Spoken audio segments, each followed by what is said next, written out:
हम महिला थाना गए भी, अच्छा। ये जानने के लिए कि पूजा नाम की कौन कांस्टेबल है आप, जो हमारे साथ चीट की है। तो वहाँ तो कोई पूजा नाम की थी नहीं, रियली वो फ्रॉड लेडी थी। हम कहा कि इतनी मात्रा में दवा आपने क्यों मंगाया, माँग रही हैं? तो बोले कि सीनियर माँगे हैं, अब हम उसमें बोल नहीं सकते।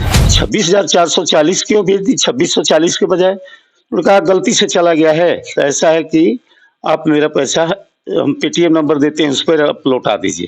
और साथ-साथ हम देखे कि ये 2 पैसा लौटाने के क्रम में ही हमारे खाते से डेबिट 20,000, 25,000 और 13,000 का हो गया। उसके बाद हम विरोध किए कि ये तुम तो फ्रॉड हो, गलत कर रही हो। उसके बाद उसने फ़ोन काट दिया। अभी इस वक्त हम मौजूद हैं रोहतास जिले के डेहरी ऑन सोन में, और एक अजीबोगरीब मामला सामने आया है, जहां प्रोफेसर जो हैं और ये डॉक्टर भी हैं, और इनके साथ जो है पूजा नाम के जो लड़की है वो महिला कांस्टेबल बताती है और 81,700 रुपये के ठगी कर लेती है। आइए हम इनसे जानते हैं कि ये पूरा मामला कैसे हुआ। डॉक्टर साहब, आप एक प्रोफेसर भी रह चुके हैं जी। और आपके साथ ये 81,700 रुपये का जो है वो 760 फ्रॉड हुआ है। जी।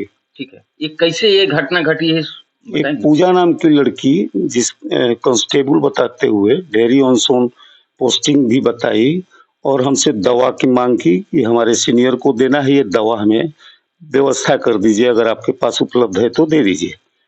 हम कहा कि इतनी मात्रा में दवा आपने क्यों मंगाया, माँग रही हैं? तो बोले कि सीनियर माँगे हैं, अब हम उसमें बोल नहीं सकते हैं।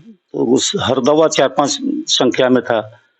हम वो दवा उनको दिए, बताए। 22 तारीख को हम बोले कि हम नहीं रहेंगे। 23 तारीख को उन्होंने फ़ोन किया और कहा कि हमारा दवा आ गया है। हमने बोला कि हाँ, दवा तो आपका आ गया है। तो ठीक है, दवा का कितना पैसा हुआ बताइए। हमने कहा कि 2640 रुपये आपके दवा का हुआ।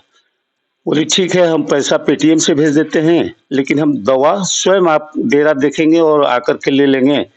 आपको परेशान होने की ज़रूरत नहीं है। और मेरा पेटीएम नंबर माँगी, तो हम बोले ये जो कॉल की है जिस नंबर पर, ये हमारा पेटीएम नंबर है।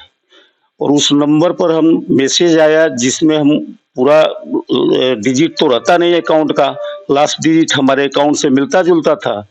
तो देखिए कि 26,400 रुपये का हमारे पास क्रेडिट दिखा रहा है। बोली हम पैसा भेज दिए। हमने कहा आप 26,440 क्यों भेज दी, 2640 के बजाय? उन्होंने कहा गलती से चला गया है, तो ऐसा है कि आप मेरा पैसा हम पेटीएम नंबर देते हैं, उस पर आप लौटा दीजिए।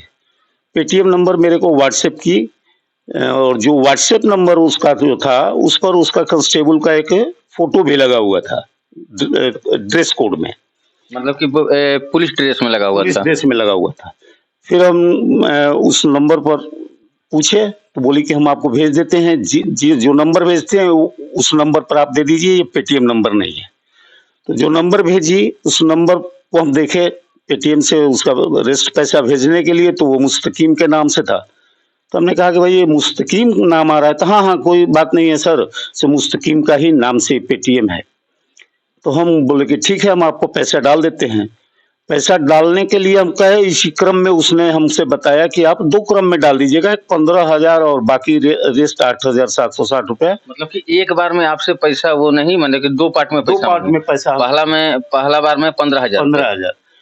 तो हम 2 पार्ट में पैसा डालने लगे, तब तक 3-4 लगातार मैसेज क्रेडिट का हमारे में आया। और साथ-साथ हम देखे कि ये 2 पैसा लौटाने के क्रम में ही हमारे खाते से डेबिट 20,000, 25,000 और 13,000 का हो गया। यानी टोटल 81,760 रुपया मेरे खाते से। उसके बाद हम विरोध किए कि ये तुम तो फ्रॉड हो, गलत कर रही हो। उसके बाद उसने फ़ोन काट दिया। तो महिला थाना की भी बात आ रही है कि महिला थाना में भी बोले थे कि हम महिला थाना में भी हैं। अभी ड्यूटी में है महिला थाना में, हम आके ले लेंगे दवा।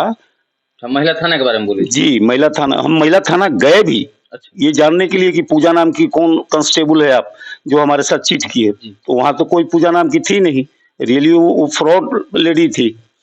तो हम फिर आए, तुरंत इमीडिएट हम साइबर सेल पटना को सूचित किए 1930 में। और उसके बाद उन्होंने हमको सूचना दिया कि आप एफआईआर भी कर दीजिए, जो लोकल क्राइम थी साइबर थाना है। तो यहाँ भी हमने एफआईआर कर दिया। तो टोटल 81,700 रुपए का फ्रॉड हुआ। 760। तो नजदीकी जो साइबर थाने हैं, खासकर हम लोग के जिले में डेहरी ऑन सोन में, वहां पर गए तो वहां पर क्या बोला गया? वहाँ पर पहले तो उन्होंने पूछा कि 1930 में आपने सूचना दिया है कि नहीं? हमने बोला कि सूचना तो दिया है। फिर जो वहाँ से नंबर हमको हमारे केस का दिया गया था, वो नंबर हम उनको बताए। उस नंबर पर उन्होंने अपने कंप्यूटर में खोल के देखा तो रियली वहाँ इनरोल था। उसके बाद वो हमसे पेपर मांगे कि अपना आधार और जो ट्रांजेक्शन है वो सब बैंक से निकाल के दे दीजिए। फिर हम एफआईआर लिख करके और जो पेपर उन्होंने डिमांड किया था वो साथ में लगा कर एफआईआर कर दिए। तो व्हाट्सएप पे आपको जो दवा का वो पुर्जा भेजी थी, जी। तो जिससे आप बता रहे थे कि व्हाट्सएप पे जो दवा का पुर्जा भेजी, तो व्हाट्सएप जो डीपी होता है उसमें महिला कांस्टेबल का फोटो भी लगा हुआ था। जी जी, महिला कांस्टेबल का लगा था। माइन्यूटली हमने नहीं देखा, लेकिन वो आईपीएस अफसर का ड्रेस था। मतलब आईपीएस अफसर का ड्रेस था। हम तो सिर्फ ड्रेस देखे, हम रिबन नहीं ध्यान दिए, काला रिबन नहीं ध्यान दिए। और जब मैडम को हमने यहाँ डीएसपी मैडम को दिखाया तो वो कही बताइए ये तो आईपीएस अफसर का जो ड्रेस कोड डाली है। और थोड़े ही देर में उनसे बात करके हम घर लौटे तो देखते हैं कि वो मैसेज सारा और अपना फोटो भी डिलीट कर दी है। जितना मैसेज हमको दी थी वो सारा डिलीट कर दिया। तो जिस तरह से ये फ्रॉड हो रहा है और एक पढ़े लिखा व्यक्ति भी हैं, पैसे से आप पहले प्रोफेसर भी रह चुके थे, अब डॉक्टर भी हैं, ठीक है, तो और लोगों को क्या संदेश देना चाहते हैं? हम तो यही संदेश देना चाहेंगे कि पहले तो खाली ओटीपी की बात होती थी कि ओटीपी कोई अगर पूछता है तो नहीं बताए, लेकिन जिस तरह से मेरे साथ ठगी हुई है, हम तो सोचे भी नहीं थे कि न कोई ओटीपी न कुछ, और मेरे साथ चीट कर लिया गया। खाते से मेरा डेबिट होता गया, जब तक हम उसको ट्रांसफर के इस क्रम में ही 5 ट्रांजैक्शन मेरे खाते से हो गया। 2 ट्रांजैक्शन हमने किया, 3 ट्रांजैक्शन उससे हम कर ली। तो साइबर क्राइम करने वाले लोग रोज नया-नया अनुसंधान कर रहे हैं और जिसमें हम सभी बेवकूफ बन जा रहे हैं, जानकारी रखते हुए भी बेवकूफ बन जा रहे हैं। तो देखिए, साफ तौर पर ये हमारे साथ मौजूद थे, ये पहले तो प्रोफेसर थे, उसके बाद ये पेशे से अब डॉक्टर भी हैं, और इनके साथ जो है आईपीएस के ड्रेस पहनकर और डीपी में, व्हाट्सएप के जो डीपी होते हैं उसमें डीपी में अपना पिक लगाकर और इनके साथ 81,700 रुपए का फ्रॉड हो गया। तो आप समझ सकते हैं कि आए दिन जो है साइबर ठगी है, वो आए दिन जो है कहीं ना कहीं और किसी को ना किसी को वो निशाना बनाते रहते हैं। अब देखना ये दिलचस्प होगा कि क्या जो साइबर थाने जो है वो इस पर क्या एक्शन लेती है और क्या नहीं। देशवा न्यूज के लिए रोहतास से रुपेश कुमार।